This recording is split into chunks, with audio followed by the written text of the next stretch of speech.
So recently I've rewatched The Spectacular Spider-Man for the channel, the review's up now, and in doing so I've fallen back in love with the character and why he works so well. So it got me thinking, is there a way of explaining why he works so well? One that involves understanding ourselves a little more too. Well, let's take a look at why Spider-Man works. These are the years when a man changes into the man he's going to become the rest of his life. If you're nothing without this suit, then you shouldn't have it.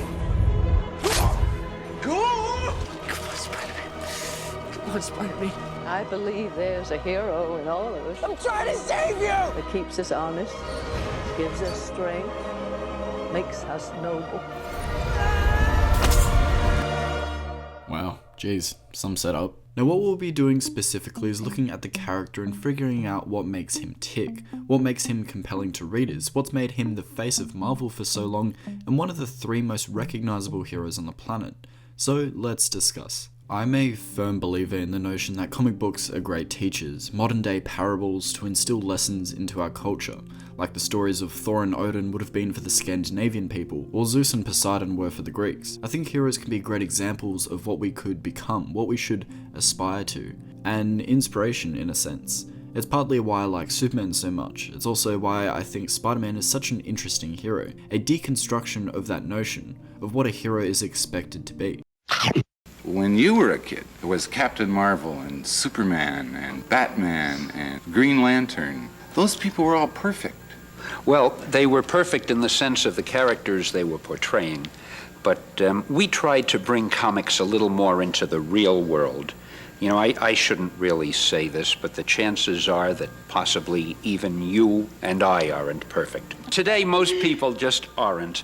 We tried to make our characters have feet of clay. You see, heroes can also teach us about the human condition, give us life lessons in a sense. You see, it was Peter Parker, Spider-Man, that was the first hero that redefined what it meant to be a superhero. That heroes could have problems, that being gifted with powers did not fix every problem in your life. In a way, it enhanced them. I never asked to be Spider-Man. I never asked for these powers. I never knew it would mean a bashed up hand, a hard 9 p.m. curfew, no job, and friends who all think I'm scum. He was the imperfect hero. His relatability and complexity redefined what it meant to be a superhero, that you could have relationship or money problems. In order not to make him a typical hero, I made him an average guy who was kind of unpopular. He was sort of a nerd. The kids didn't like him. They thought he was a bookworm. He didn't have enough money. He had to support his old aunt. He was an orphan. He was shy and so forth. And it turned out he was somebody that the readers could relate to. While Spider-Man is a hero birthed out of circumstance like many other Marvel heroes, accidents that changed their lives, the Fantastic Four, the Incredible Hulk, the accident that gave Peter his powers was not out of a noble cause. Peter quite literally fell into power. And as the saying goes, with great power comes great responsibility. Now, let's break that down. Peter didn't have noble intentions. He used his newly minted powers for selfish gain initially, and he saw what that selfishness cost him. This incredible moment traumatized Peter with a sense of guilt, a guilt that shocked him so severely into taking his uncle's words literally by becoming a hero, a guilt that made him never look the other way again. I can't ever look the other way again. Let's finish this. At a young age, people often hold off at accepting responsibility. They want to cling to their innocence, to their youth, their childhood in a way. But that innocence was taken from Peter when Uncle Ben died. As the saying goes, the cave you fear holds the treasure you seek. For Peter, getting justice for his uncle and then eventually taking on the responsibility of his power is not only a form of growth for Peter, but I'd argue a necessity in him becoming a man. Maturity does not come with age, but one's ability to accept responsibility. Linguist Noam Chomsky once said responsibilities are measured by what you are able to do, what you can influence. And if we look at Peter, with the power that he has, he can influence a lot. The greater the power, the greater the responsibility.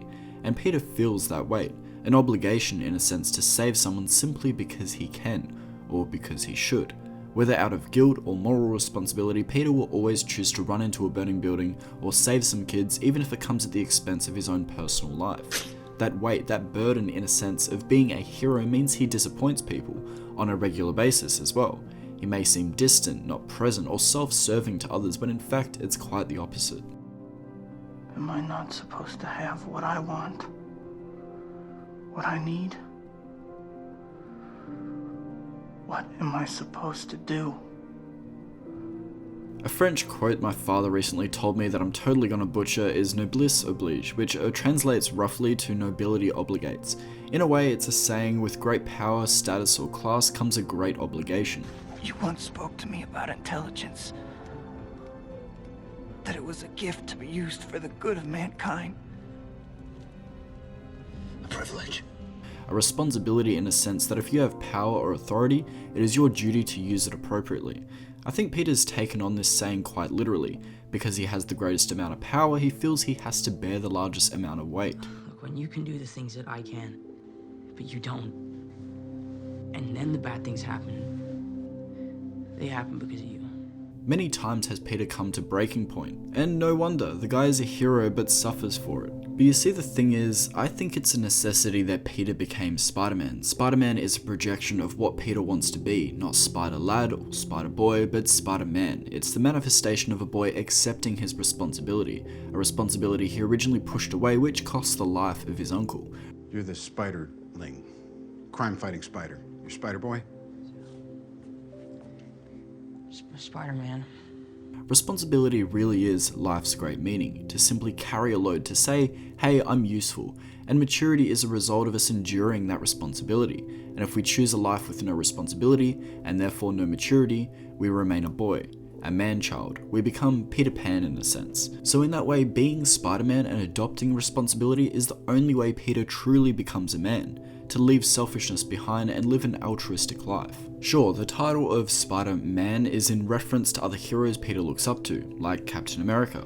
Can I be your sidekick? But I think it's no mistake that there is a relationship, or at least a correlation between responsibility and Peter being a kid, becoming a man. That at its core, the story of Spider-Man is about a boy becoming a man first and foremost, more than just a hero. Sure, we've talked about Spider-Man being a burden in a sense, making life hard for Pete. But a fair question is, if being Spider-Man makes Pete's life so hard, why continue to be Spidey? Other than a deep entrenched sense of guilt, at the end of the day, being Spider-Man is Pete's salvation. Being Spider-Man, teasing bad guys. Oh, I got the thing on the thing. What do I win? You! I win me? That makes no sense. Getting on their nerves is a nice break from the bullying he receives at high school. Being Spider-Man allows Peter to be his best, most confident self, not tied down to the expectations of being a nerd. Spider-Man is a character that has been done to death. Some adaptations sure haven't hit the spot, but others remind us why we love this character. The fun to play and very much compelling and coherent PS4 game, which is arguably the best Spidey movie since Spider-Man 2. The Spectacular Spider-Man, which I personally think is the best Spidey translation to screen we've ever seen, adapting the world and the characters to give us a multi-layered story that perfectly weaves in and out of Pete's heroic and school life. And of course we have the Raimi movies. Some want to critique these movies, saying that they don't hold up today. Sure, a little corny, but their commitment to good storytelling first and foremost is why they're way more memorable than the Holland movies and way more emotionally impactful than the Garfield movies. Of course, Spidey has been the face of Marvel for decades now, the flagship hero of the company. Whilst the X-Men and the Avengers will always chase that spotlight, when people think Marvel, they think Spidey. Sure, he's had some bad stories like the Clone Saga, One More Day, and the Clone Conspiracy, but he's also had some belters like Kraven the Last Hunt, Spider-Verse, Spider-Man Blue, No More, or anything Ditko and Stan Lee. There's been tons of interpretations of this character over the years, but what remains is the core of his character. A boy becoming a man, a Spider-Man, burdened with responsibility, thrusting into action to face all manner of threats that want to do New York harm. Now, speaking of that rogues gallery, let's talk about villains. I think it's safe to say Spidey has the best rogues gallery in comics, second only to Batman. Spidey's villains are extremely unique. Carnage, Venom, Doc Ock, Electro, Sandman, Rhino, Vulture, Kraven, Shocker, the Green Goblin, the Hobgoblin, Morbius, Hydra Man, Scorpion, Hammerhead, Tombstone, Lizard, Mysterio, the Jackal, Silvermane, Kingpin. The list is incredibly long. Whilst Batman villains reflect Batman's identity, his wealth, moral code, sense of justice, or fear, Spider-Man's villains reflect Peter's sense of responsibility, trauma, justice, or circumstances. The Lizard, Electro, Doc Ock, all accidents that made them, them. I've made a terrible mistake. But unlike Peter, they chose a different path. Silence! Other villains like Kraven and Shocker even mirror Peter's obligation to his responsibility. It just happens to be that Spider-Man's defeat is their responsibility. Simple truth is, if a man's a man, he honors his responsibilities, and you're one of mine. Now, it would be impossible to discuss Spidey without talking his most iconic villain, his arch nemesis, the Green Goblin. Norman Osborn is the perfect antagonist for Peter Parker. What makes him so compelling is he's telling Pete all the right things. You deserve it, Peter. Your talent should be nurtured, and I'd like to do my part. I'd like to be your mentor. How to be a man, to take responsibility and agency for his life. Big things are happening in your life, Peter. Doesn't pay to waste time. It's Norman's hubris, self-interest, and inability to humble himself, to be kind, to apologize, that makes him such a great Spider-Man villain. I'm sorry, Mr. Osborn. Don't you dare apologize, son. I never do. And it's also what makes Peter infinitely better than him. We've established that the story of Spider-Man is about a boy becoming a man and accepting responsibility. What's been interesting to me is that story is at its most compelling when Peter is on his own, when he's forced to grow, when he has to figure that out for himself, when he has to become a man on his own. Consistently, the MCU Peter has used other heroes as a crutch. First Tony as his mentor and kind of Mysterio, and now it looks to be Doctor Strange in No Way Home. What I can't fathom is that Marvel hasn't tapped into using Norman Osborn yet. He's like the perfect anti-mentor, grooming this kid as his metaphorical son, a dark version of Tony Stark. In a way, he'd be the perfect wake-up call that Pete has to do things on his own, find his own solutions without mentors, when old Normie here turns out to be the Green Goblin. There's a fantastic solo Spidey movie waiting here that encompasses everything Spidey is about, with a villain that plays on the mentor mentality that the MCU has employed with its approach to Spidey so far. However, to answer the burning question, why is Peter Parker so compelling? Why are people so wrapped up in the character? Well, I think it's simply because he's flawed. A flawed character that can be interesting. If you look at Into the Spider-Verse, the Peter Parker of Miles' reality has everything figured out. Relationship problems, heroics, everything is working out for him. In a way, he's the ideal version of Spider-Man, but the thing about that is, that isn't very interesting. It limits the stories you can tell. He's done everything he needed to do, so when Miles gets introduced, the story quickly makes way for him, and appropriately too, seeing as one Spider-Man's story is at its logical end, Peter, having learnt everything there is to learn, and another Spider-Man story is just starting, being Miles. At his core, Peter is just a good person. He's above all persistent, a fighter that never gives up. Whether for himself or for others, he never stops.